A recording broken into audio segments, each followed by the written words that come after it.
I will say that in my mind, I really hesitated on beginning this as soon as I did. I completely lacked any and all self-control. We didn't have a date for the 4th book. We didn't have a date for the 5th book. So when I finish this, whatever cliffhanger Rebecca has decided to stab me in the heart with, I'm just gonna have to live with that. And after 4th Wing and Iron Flame, I know there's gonna be a rough cliffhanger. Prologue, we're back at Basgiath. And we pick up exactly where we left off on Iron Flame, but now it's from Violet's point of view instead of Xaden's point of view. We are hours after the battle ending and him turning Venom. And she's saying she fully trusts him, but she doesn't fully trust him. She's sleeping next to him, but she can't sleep. He's heading down to the dungeons to talk to Jack, and she's following sneakily behind. And I thought, he has his shadows. Doesn't he know she's following him? But I truly think Bruh is so distraught and distracted that he has no idea. Tarnan and Darna have completely different outlooks on this whole Xaden situation. And Darna's very much, I'm here for you. Tarn's very much, how dare he. Jack's telling Xaden, there's no turning back. It's only gonna get worse. You might as well give up and hand Violet over. Could we imagine if the story went in that direction? Oh my god. Wait, is it gonna go in that direction?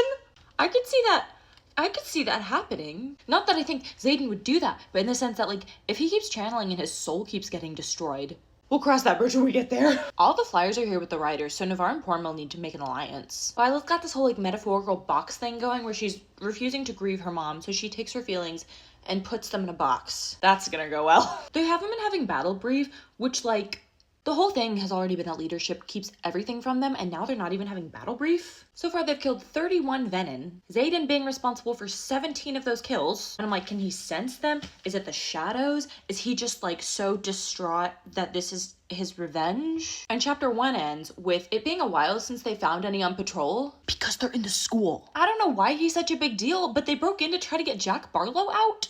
Like, if anything, he's an initiate. Why do they care? On the way to try to get him, they've killed tons of people. So Kyle still won't talk to Xaden, but they're still, like, flying together. And this is when I figured out that Xaden and the other Venom can sense each other, which is how he's killed so many. So it's not the revenge theory. Chapter 3 is the scenario where they have, like, a king's council. And, like, we're getting somewhere. Like, they know they need to find the 7th dragon breed. They know that Andarna can help with that because she is the 7th dragon breed. But they do not give two shits what her or Violet want. And Violet has no leverage during this scenario. Chapter ends with her and Xaden finally getting it on after weeks, during which he channels from the headboard. It's not the typical kind of hands on the headboard thing that we like in Romantasy. So chapter 4 now, he's avoiding touching her so he doesn't lose control and channel from her, which to be honest is a very valid fear, and we should think more about that. But despite this, Violet's completely delusional and she's like, it's fine, everything's fine, he's fine, we're fine. And again, that's gonna go well. He's like, I'm fighting an inner demon. I have lost part of my soul. The stakes are so high that Garrick and Imogen are literally waiting outside their door in the morning to make sure he didn't kill her in their sleep.